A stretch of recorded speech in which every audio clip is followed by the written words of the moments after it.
Chennai speed news.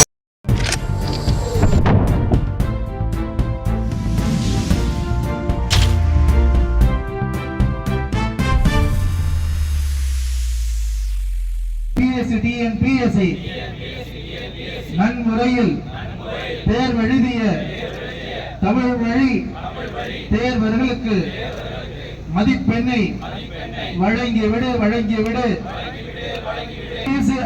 TNPSC பெண்களுக்கு இடஒதுக்கீட்டை நியாயமான முறையில் தந்திடு.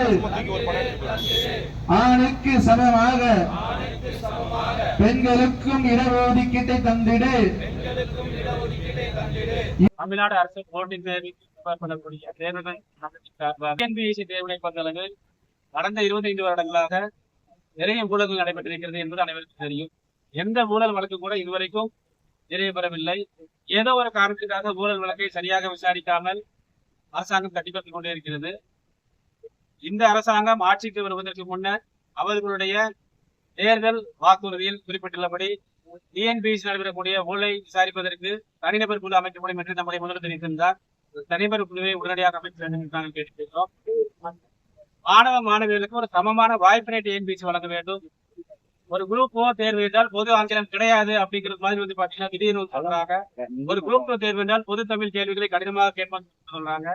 தமிழ் மீடியமோ ஆங்கில மீடியமோ அனைவரும் தமிழ்நாட்டில் இருக்கக்கூடிய தேர்வுகளை புரிந்து கொள்ள வேண்டும். ஒரு தேர்வில் ஒரு ஊழல் நடைபெற்றது என்று ஒரு குற்றச்சாட்டு இருக்குன்னா அந்த ஊழலை நாம் விசாரிக்க வேண்டும். பட் டிஎன்பிஎஸ்சி இது வரைக்கும் அதை செய்யறதே கிடையாது. கடந்த பிப்ரவரி 8ஆம் தேதி நடைபெற்ற குரூப் 2A தேர்வில் ஒரு சமமற்ற முறையில் நடைபெற்ற ஒரு தேர்வு தமிழ் மீடியம் மாணவர்களுக்கு எதிராக கொடுக்கப்பட்ட ஒரு போர் என்பதை நாம் கூறுகிறோம். 200 கேள்விகள் சமமான கேள்விகளா இருக்க வேண்டும். அதில் இருக்கக்கூடிய ஒரு 60 கேள்விகள் லாங்குவேஜ் பேப்பர் சொல்லி சொல்றோம். தமிழ் கேள்விகளை 60க்கு 40 கேள்விக்கு மேல யாருமே சரியாக எழுத முடியாதபடி இந்த குற்றச்சாட்டு வந்து நாங்க ஏன் சொல்றோம் அப்படின்னா, கடந்த 10 வருடங்களாக, கடந்த 5 வருடங்களாக, கடந்த 3 வருடங்களாக பல முறை இன்டர்வியூ போயிருக்கிறாங்க, குரூப் 1 இன்டர்வியூ போயிருக்கிறாங்க, குரூப் 2 இன்டர்வியூ போயிருக்கிறாங்க. அப்படிப்பட்ட ஸ்டூடெண்ட்ஸ் கூட வந்து பாத்தீங்கன்னா அந்த பொது தமிழ் கேள்விகளை 60 கேள்விக்கு 40 கேள்விகளை யாருமே எழுத முடியுது. இங்க வந்து சிறந்த தேர்வுகளை கேட்டாலே உங்களுக்கு எல்லாம் தெரியும். சோ அப்படிப்பட்ட ஒரு சூழ்நிலையில வந்து பாத்தீங்கன்னா தமிழ் தேர்வு அந்த கேள்வித்தாள்களை கஷ்டமா செட் பண்ணணும் அப்படிங்கிற ஒரு எண்ணம் டிஎன்பிஎஸ்சியே வந்தது. தமிழ் மீடியம் தேர்வுகள் குரூப் 4 மட்டும்தான் எலிஜிபிளா, குரூப் 2, குரூப் 1 போன்ற அதிகாரிகளாக தமிழ் மீடியம் தேர்வுகள் ஆகக்கூடாது என்று டிஎன்பிஎஸ்சி நினைக்கிறதா என்ற கேள்வி எங்களுக்கு இருக்குது. அது போக வந்து பாத்தீங்கன்னா கடந்த முறை நடைபெற்ற அந்த குரூப் 2 தேர்வா இருக்கட்டும், அதற்கு முன்னர் நடைபெற்ற குரூப் 2 தேர்வா இருக்கட்டும், ஊழல் மிகவும் மனித காணப்படுகிறது. ஒரு குரூப் 2A தேர்வுல ஒரு எலிஜிபிலிட்டி டெஸ்ட் பாஸ் பண்ணாத ஒருத்தர் குரூப் 2 தேர்வு எலிஜிபிலிட்டி டெஸ்ட் பாஸ் பண்றாரு அப்படின்னா இது வந்து ஒரு அட்மினிஸ்ட்ரேட்டிவ் எரர் கிடையாது. இது வந்து பாத்தீங்கன்னா ஒரு நிர்வாக ஒரு குறைபாடு கிடையாது. நிர்வாக குறைபாடு என்று நாம் எடுத்துக்கொண்டாலும் அந்த நிர்வாகம் யார் கையில் இருக்கிறது? டிஎன்பிஎஸ்சி கையில் இருக்கிறது. ஒருத்தர் வந்து கஷ்டப்பட்டு எக்ஸாம் எழுதுறாரு, நீங்க ஒரு ரிசல்ட் பப்ளிஷ் பண்றீங்க, நீங்க 50 நாள்ல பண்றீங்க, 60 நாள் பண்றீங்க என்று பெருமைப்பட்டுக் கொள்கிறீர்கள். பட் அந்த ரிசல்ட் 100% எந்த அளவுக்கு உண்மையானது, நேர்மையானது, நியாயமானது என்பது டிஎன்பிஎஸ்சி தயவு செய்து நினைவு கூற வேண்டும். இதுக்கு வந்து பாத்தீங்கன்னா யூபிஎஸ்சி எக்ஸாம் நடத்துறாங்க. ஒரு யூபிஎஸ்சி சேர்மனுடைய ஒரு மருமகன் வந்து எக்ஸாம்ல பாஸ் பண்ணா யூபிஎஸ்சி என்ன பண்ணுவாங்க? உடனடியாக விசாரிப்பாங்க. பட் கடந்த காலங்களில் வந்து பாத்தீங்கன்னா டிஎன்பிஎஸ்சி தலைவருக்கு மருமகனாக வரக்கூடிய கேடிஜிபியை கொலை பண்ற அளவுக்கு போயிருக்கிறாங்க. சோ அந்த அளவுக்கு வந்து பாத்தீங்கன்னா நிறைய நிர்வாக சீர்கேடுகள், முறைகேடுகள் தொடர்ந்து நடந்து கொண்டிருக்கிறது. தமிழக அரசாங்கத்தின் கவனத்துக்கு நாங்க இதை சொல்றோம் அப்படின்னா தமிழ் தேர்வர்கள் கடுமையாக பாதிக்கப்படுகிறார்கள். நீங்க இன்னொரு முக்கியமான விஷயத்தை பதிவு பண்ண விரும்புகிறோம். பெண்களுக்கு இடஒதுக்கீடு கொடுப்பது நல்லது, நம்ம அது இல்லைன்னு சொல்லலாம். 1989 கலைஞர் கருணாநிதி அவர்கள் கொண்டு வந்துறாங்க. இன்னைக்கு வந்து பாத்தீங்க அப்படின்னா தமிழ்நாட்டுல அனைத்து அலுவலகங்களும் பெண்களுடைய எண்ணிக்கை மிகவும் அதிகமாக காணப்படுகிறது. ஆண்களுக்கு தான் இன்னைக்கு வேலை இல்லை. உண்மையை சொல்ல போனோம் அப்படின்னு நல்ல மதிப்பெண் எடுத்து ஆண்களுக்கு வேலை கிடைக்கவில்லை. சோ ஆணுக்கு பெண் சமம், பெண்ணுக்கு ஆண் சமம் அப்படிங்கிற கான்செப்ட் எல்லாம் போயிருச்சு. ஆணுக்கு பெண் சமம் அப்படிங்கிறது நாங்க முன்னிலைப்படுத்துறோம். எந்த ஒரு தேர்வாக இருந்தாலும் 50% ஆண்கள் 50% பெண்கள் என்ற ஒரு ஈக்குவாலிட்டி டிஎன்பிஎஸ்சி மெயின்டைன் பண்ணணும். அண்ட் அரசாங்கம் வந்து பாத்தீங்கன்னா எங்களுக்கு ஒரு கோரிக்கையை வைக்கிறோம். இன்னைக்கு வந்து பாத்தீங்கன்னா ஒரு கல்யாணம் அப்படின்னா பையன் என்ன வேலை பார்க்கறான், பொண்ணு என்ன படிச்சுட்டு கேட்கறாங்க. இன்னைக்கு பையனுக்கு வேலையே இல்ல. சோ அதனால வந்து பாத்தீங்கன்னா ஆண்களுக்கும் இடஒதுக்கீடு வேண்டும் என்ற ஒரு கோரிக்கையை இந்த நேரத்தில் அரசாங்கத்தின் காதுகளுக்கு நாங்கள் முன்வைக்கிறோம். நன்றி.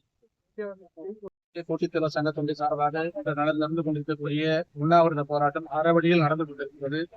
தமிழ்நாட்டினுடைய பல பகுதிகளில், பல மாவட்டத்திலிருந்து கிட்டத்தட்ட கன்னியாகுமரி போன்ற மாவட்டத்தில் வந்திருக்கின்ற அவர்கள் மிகவும் தவறை வந்திருக்கிறார்கள். அவர்களுடைய முக்கியமான கோரிக்கைகள் என்னன்றத நண்பர் நடராஜ் அவர்கள் சொன்னார்கள்.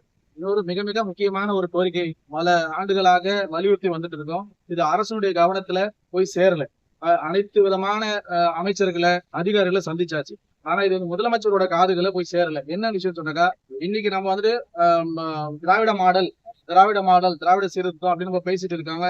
ஆனா இதனுடைய முக்கிய சாராம்சம் வந்துட்டு சமூக நீதியை வந்து பாதுகாக்க முடியல. சமூக நீதி ஒரு சில விஷயத்துல பாதுகாக்க முடியல. என்ன விஷயம் சொன்னாக்கா, கிட்டத்தட்ட 12 மாநிலங்களுக்கு மேல வந்து பாத்தீங்கன்னாக்கா இந்த குரூப் 1 தேர்வு என்று சொல்லப்படக்கூடிய இந்த deputy collector, deputy superintendent of police, அது மாதிரி நல்ல பதவிகளுக்கு இருக்கக்கூடிய அந்த போட்டித் தேர்வுகளோட வயது உச்ச வரம்பு பாத்தீங்கன்னாக்கா கிட்டத்தட்ட 49 முதல் 51 வரை உள்ளது. ராஜஸ்தான் போன்ற மாநிலங்கள் 51 வரை உள்ளது. மற்ற தெலுங்கானா போல மாநிலத்தில் 49 வரைக்கும் உள்ளது. இதை வந்து நம்முடைய சமூக நீதி பாதுகாப்பு, அதாவது சமூக நீதி பாதுகாப்பு, சமூக நீதியை வந்து உலகுக்கே வந்து எடுத்துக்காட்டாக இருக்கக்கூடிய நம்ம தமிழக மாநிலம் வந்து இந்த விஷயத்துல வந்து பின்தங்கி. இது பல முறை நாங்க வந்து மனு கொடுத்துருக்கோம். அனைத்து விதமான அமைச்சர்கள் சந்தித்தோம், IAS ஆபீசர் சந்திச்சிட்டோம், டிஎன்பிசி சேர்மனையும் சந்திச்சிட்டோம். இதனுடைய விஷயம் வந்து சரியான முறையில முதலமைச்சரோட காதுல போல. ஏன்னு சொன்னாக்கா அதிகாரிகள் என்ன சொல்றாங்க, இது கொள்கை முடிவு அப்படின்னு சொல்லிட்டு தட்டி கழிச்சுறாங்க. நாங்களும் வந்து எங்களுடைய கூட்டமைப்பு சாராக கிட்டத்தட்ட 4 ஆண்டுகளாக முதலமைச்சர் சந்திக்கிறதுக்காக வேண்டி பல முறையில வந்து கஷ்டப்பட்டுட்டோம். சந்திக்கவே முடியல, அவரை நெருங்கவே முடியல. முதலமைச்சர் வந்து பல விஷயங்கள் வந்து பேட்டி கொடுக்குறாங்க, நீங்க லேசான முறையில என்ன நெருங்கலாம் சொல்றாங்க, எங்களால நெருங்கவே முடியல. கிட்டத்தட்ட தமிழகம் முழுவதுமாக 60 லட்சம் தேர்வர்கள் இருக்காங்க. 60 லட்சம் தேர்வு இருக்காங்க. அனைவரும் பெரிய பணக்காரர்கள் இல்ல, எல்லாமே ஏழை விவசாயிகள், அவருடைய மகன்கள், கூலி வேலை செய்யக்கூடியவங்க, விடோக்கள் அதாவது விதவைகள், மாற்றுத்திறனாளிகள், பார்வையற்றவர்கள், இத்தனை பேர் வந்து இந்த தேர்வை எழுதிட்டு இருக்காங்க. அவங்களுடைய கனவா நினைச்சிட்டு இருக்காங்க. ஆனா இப்போ இங்க நம்ம வஞ்சிக்கப்படுது. குரூப் 1 தேர்வுடைய வயது உச்ச வரம்பு 37+2 வயது கொடுத்துருக்காங்க. அதாவது 39 வயது வரைக்கும் கொடுத்துருக்காங்க. வரக்கூடிய அடுத்த ஆண்டு அந்த ஜியோல என்ன சொல்லியிருக்கான்னு சொன்னாக்கா, அடுத்த ஆண்டோட 39ன்றது 37 ஆகிடுவோம் அப்படின்னு போட்டிருக்காங்க. அதனால மிகவும் இது வந்துட்டு கவலை செய்யக்கூடிய ஒரு விஷயமா இருக்கு. இதனால இந்த முதலமைச்சருடைய காதுகளில் போய் சேர்ந்து சொன்னாக்கா, ஐயா முதலமைச்சர் மிகப்பெரிய ஒரு கோரிக்கை, உங்களுடைய பாதங்களை தொட்டு நாங்க கேட்கிறோம். எத்தனை தேர்வர்கள் அவங்களுடைய வாழ்க்கை இதுதான் நினைச்சு உட்கார்ந்துட்டு இருக்காங்க. தயவு செய்து எங்களை கூப்பிட்டு பேசுங்க, இல்ல நாங்களும் வர வந்து பேசுறோம், எங்களுடைய கோரிக்கைகளையும் கொஞ்சம் நிறைவேற்றுங்க. அதாவது ஆசிரியர் தேர்வு வாரியத்துக்கு 2 முறை வந்து வயது உச்ச வரம்பு உயர்த்தினீர்கள். 58 வரைக்கும் இப்ப கொடுத்துருக்கீங்க. 58 வரைக்கும் இப்ப வயது வரம்பு கொடுத்துருக்கீங்க. ஆனா எங்களுக்கு எந்த விதத்துல வந்து வஞ்சிக்கப்பட்டு இருக்கோம். அதாவது தயவு செய்து எங்களுக்கு ஒரு வாய்ப்பை கொடுங்க. 49 வரைக்கும் கேட்கறாங்க. தயவு செய்து எங்களுக்கு ஒரு வாய்ப்பை கொடுங்க. எங்களுக்கு வந்துட்டு நாங்க வந்து வேலை கேட்கல, எங்களுக்கு வந்து ஒரு போட்டித் தேர்வு எழுத ஒரு வாய்ப்பை தான் கேட்கிறோம். நாங்க வேலை கேட்கவே இல்லை, வாய்ப்பு கேட்கிறோம். எங்களுக்கு வாய்ப்பு இருந்ததுன்னா நிச்சயமா, எங்களுக்கு வந்து திறமை இருந்தால் நிச்சயமாக அந்த பதவிக்கு போவோம். சமுதாய பணி செய்யறதுக்கு ஒரு நோக்கமா தான் நாங்க உட்கார்ந்துட்டு இருக்கோம். சமுதாய பணி செய்யறோம்னு சொல்லிட்டு ஒரு நோக்கத்துல உட்கார்ந்துட்டு இருக்கோம். தயவு செய்து முதலமைச்சர் ஐயா அவர்களே, உங்களை மன்றாடி கேட்கிறாங்க, தயவு செய்து எங்களுக்கு ஒரு வாய்ப்பை கொடுங்க. டிஎன்பிசி நடத்தக்கூடிய குரூப் 1 தேர்வு வயது உச்ச வரம்பு 49 ஆக்கி எங்களுக்கு தந்தருங்க.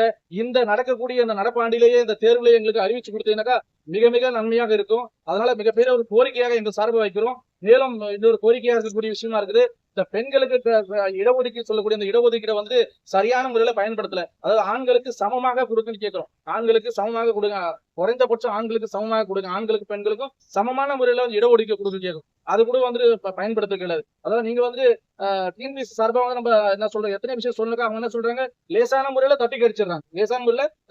இது வந்து கொள்கை முடிவு சொல்லிடுறாங்க. ஆனா அங்க போய் கேட்டாக்கா முதலமைச்சருடைய அந்த தனிப்பிரிவுல கேட்டாக்கா அவங்க என்ன சொல்றாங்க, டிஎன்பிஎஸ்சி வந்து அட்டானமஸ் பாடி, தனிப்பட்ட ஒரு செயலாக்கும், அதான் அவங்க தான் செய்யணும்னு சொல்றாங்க. இது 2 பேரும் எங்களை பால் ஆடிட்டு இருக்காங்க, கேம் ஆடிட்டு இருக்காங்க. நாங்க என்ன பண்றது தெரியாம வந்து விழிச்சுட்டு உட்கார்ந்துட்டு இருக்கோம். என்னுடைய வயது கடந்து என்னோட வாழ்க்கையை தொலைச்சு உட்கார்ந்துட்டு இருக்கோம். முதலமைச்சர் ஐயா அவர்களை எங்களை ரொம்ப எங்க மேல வந்துட்டு பாசத்தை காட்டி நீங்க எவ்வளவு நல்ல விஷயத்தை செஞ்சுட்டு இருக்கீங்க, மாணவர்களுக்கு எவ்வளவு நல்ல விஷயத்தை செஞ்சுட்டு இருக்கீங்க, தயவு செஞ்சு எங்களுடைய கோரிக்கையாக எடுத்துக்கங்க, ஏத்து எங்களுக்கும் ஒரு வாய்ப்பு கொடுங்க. இதனால எங்களுக்கு எங்களுடைய சந்ததிகள் நன்றி கடன் பட்டிருக்கு. என்னோட பேர் பாஷா, அனைத்து போட்டித்தல் சங்கத்தினுடைய தலைவராக.